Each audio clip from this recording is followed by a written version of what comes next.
Ray LaHood, I know we've all met with the new secretary.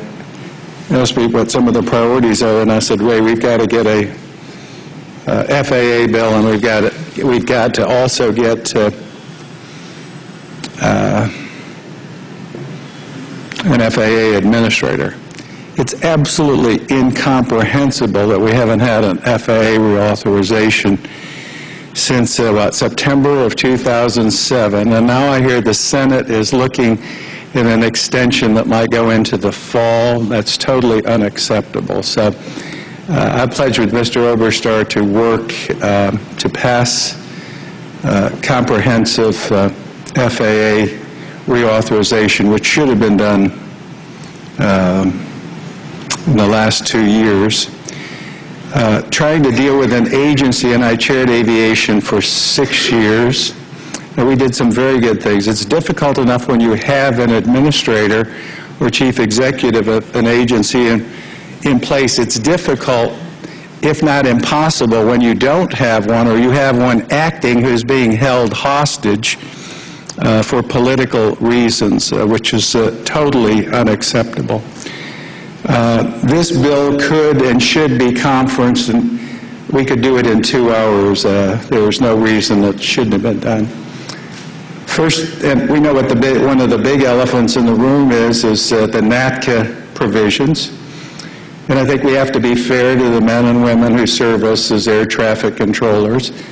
I'm glad this is tossed to the new administration and to the new greater majority.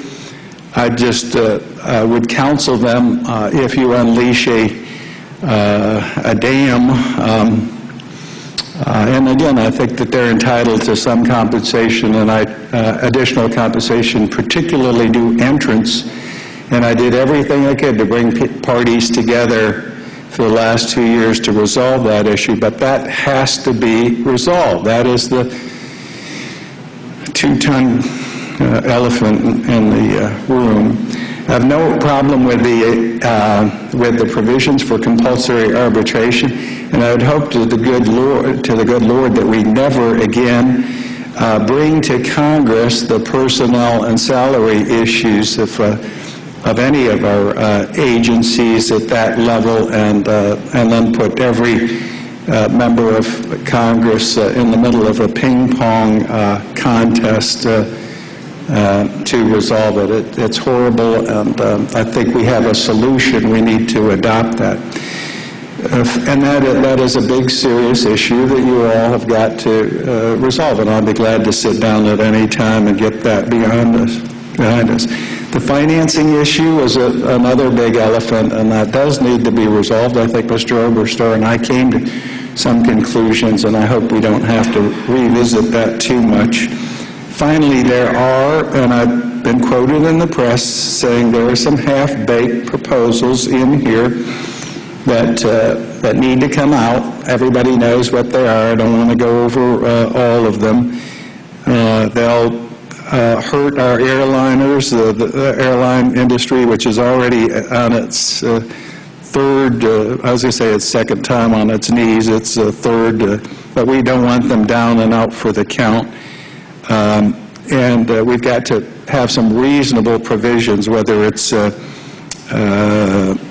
foreign repair stations, the insect notification. I see, thankfully, Mr. DeFazio's gone. The OSHA standards and some of the other issues, you know what I'm talking about. Finally, we have got to do something, Mr. Chairman, Mr. Ranking Member, and Mr. Oberstar, about getting, as soon as we get an FAA administrator in place, getting airspace redesign in the New York City area. They tell me now that we are 83% of our chronically delayed flights emanate from the Northeast corridor and the New York City area. And I've done hearings and meetings from Philadelphia to Connecticut. That has to be resolved. It has to be resolved. So whether it's in FAA reauthorization along with NextGen, which is also important, it must be resolved. So those are my comments, and I yield back the balance of my time.